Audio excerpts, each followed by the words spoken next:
All right, guys. I'm gonna do the best I can to handle this topic as tactfully and as respectfully as I can. Um, I've sought kind of counsel from quite a few people. I've done quite a bit of praying myself about how to adequately articulate what I want to say. A couple days ago, it was announced that we lost an angler that was on Toledo Bend, and that their kayak was found. Immediately, speculation started to run wild. People found that angler's presence on social media, started sending me all of the screenshots and images of this young man not wearing a PFD. And, it sucks. My heart goes out to the family. For years, I was kind of characterized as like this PFD Nazi. And then I got away from it a bit over the last couple years, mostly because I've been dealing with my own stuff and haven't necessarily had the bandwidth for it. But, this year we've had an uptake of a few anglers that have, lost their life kayak fishing. And I feel like that there truly are unavoidable. They truly are avoidable tragedies. And, I've even had these arguments myself with my son early on, especially when he first started getting into the professional arena and, not wanting to wear a PFD. And I'm like, dude, he's like, I'm young, I'm fit, I'm not going to fall out of my boat, I can swim.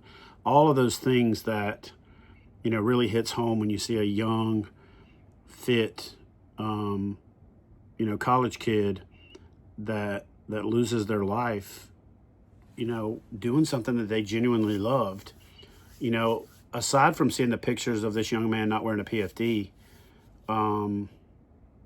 what else came through is how much he genuinely loved and was passionate about kayak fishing. And I think when we're younger, we have this mindset of invincibility that it's our job as older people who've, faced mortality a few times and stared down the barrel of that reality and lost friends, to be the ones that bring the awareness to the table that it's we're not invincible. I got the notification that the search was called off last night before dark, and that they were going to resume in the morning. And being in the world of search and rescue for about half of my career in the Navy, I generally know that that's the bad news before the bad news. I want to pivot away from the recent tragedy to just say that we've been working really hard, myself and Darren Wendell, who's my partner, in a new venture that we're launching called KFAST, the Kayak Fishing Advanced Safety Training, for about the last 6 months. I've worked very closely with the ACA before that to try to push through safety education for kayak fishing curriculum, and we're going to continue to do that. About a month and a half ago, we bought the URL Nowhere No Share. That used to be a hashtag that I was pushed really hard. Again, used to be very aggressive with not sharing, liking, or commenting on any photo or video on social media that had an angler that was fishing without a PFD on. And, admittedly, I just kind of got sick of fighting with everybody about it.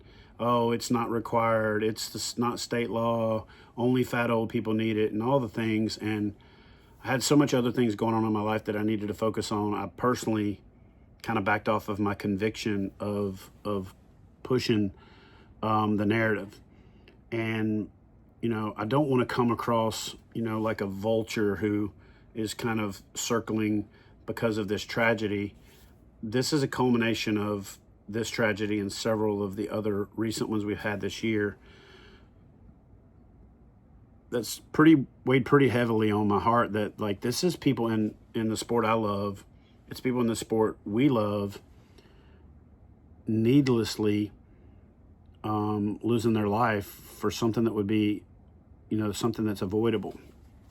And in the world of competitive fishing and in content creation, we do the things we're doing so that we can hold up that picture of that check, so that we can hold up that trophy, so that we can get accolades and recognition and things like that.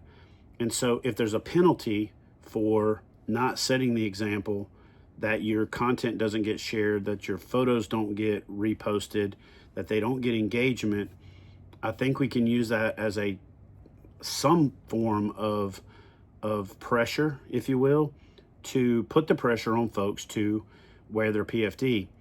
I'm going to put the link to noshare.com down in the description box, even though the website's not fully live yet. We have to create a form where you can take the pledge, and then we're going to send out a decal and a graphic for everybody that takes the pledge. But,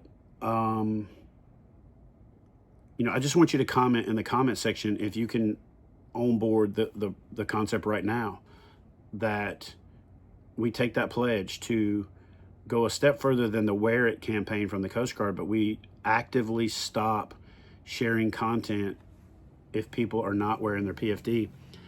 And here's the reason that I think it's important. As a guy who spent a big part of my career in the Navy in search and rescue, also, that put me in the aviation field. And then I graduated from Embry-Riddle with several aeronautics certificates and a professional aeronautics degree. One of the things that I studied was aircraft crash and accident investigation, and then I was actually involved in a couple in Corpus Christi and then one in Norfolk. And one of the things that you identify in accident investigations, and I've identified this in accident investigations that I've done, by digging into accidents involving kayak anglers, is there's this chain of events that happen. And if any one of them hadn't have happened, it would break the chain, and then the situation was avoidable, that tragedy didn't occur. And so I think that No Wear, No Share can serve as that impetus to break that chain. We hold each other accountable. We talk to each other at a boat ramp. We put that little bit of peer pressure on that person that's like, I don't need it, or it's too hot, or whatever other reason that you use. Because again, when you really start looking into these accidents, there's probably this little thing that added up to this other little thing that added up to this other little thing. And in the world of accident investigation, they call that the Swiss cheese model, where all of the holes line up to something to pass through. But if they never line up, then that thing doesn't occur. So I want us to break the chain of events by having safety awareness. And this is going to be our major focus with KFAST, is to have so many little things that you're more aware of that make you safer on the water, that it makes it that much harder for those chains to line up, because we're constantly breaking that chain by having enough safety awareness for certain little things, that we have a safety culture and a safety language that becomes part of our culture. I've told this story before. I wrote about it in my book, and I'm going to tell it again.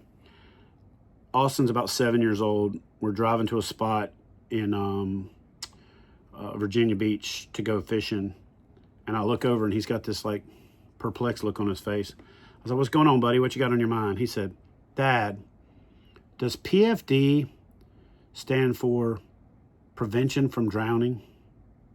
And I was like, holy cow. Now, I'm an acronym guy. People that know me know I make all kinds of things into acronyms. But I had never thought of that after being in the game for, I don't know, probably 10 years at that point. I'd never heard anybody else say it. So yes, a PFD is a personal flotation device. It is a prevention from drowning. And I've said this before, and I'll say it again, and I'm trying to be sensitive to this tragedy that we just had when saying this, but I also think it stands for pretty freaking dumb if you don't wear it. And I'm gonna finish with this as well, because this was the one I hear a lot.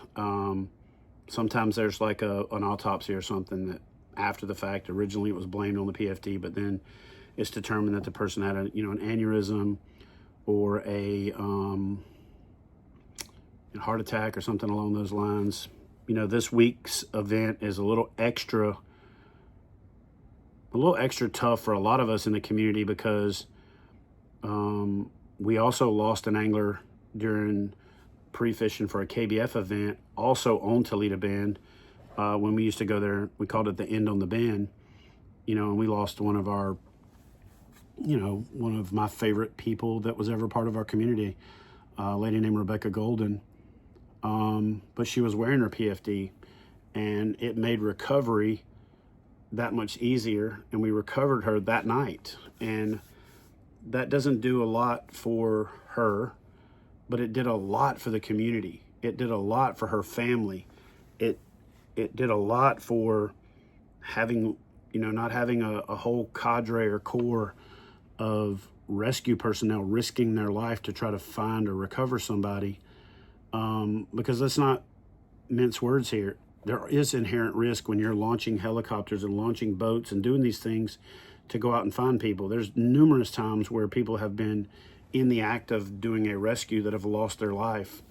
So if you wear your PFD, and let's just say you do succumb to some other overwhelming thing, getting hit by a boat, a heart attack, struck by lightning, all the other things that could happen that the PFD wouldn't save you from, what it does is it at least saves your friends, your family, your community from the heartache of there being a multi-day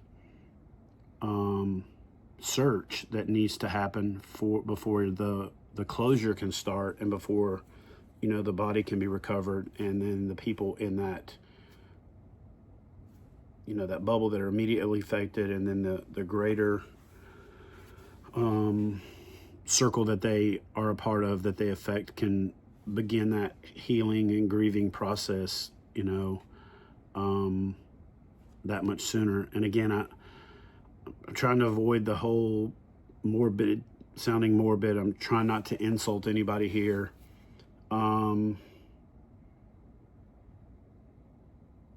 But if you're like me and you see this thing and you've got that knot in your stomach and that lump in your throat that you wish you had said more, that you had used your platform to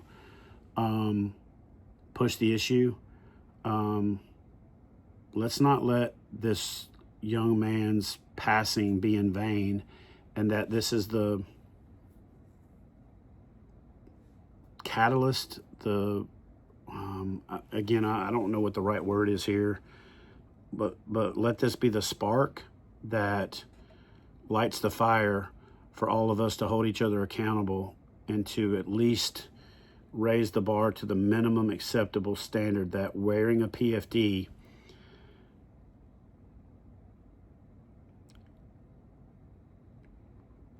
you just have to do it. It's just part of your uniform when you go kayak fishing. And I want to get back to normalizing that as the,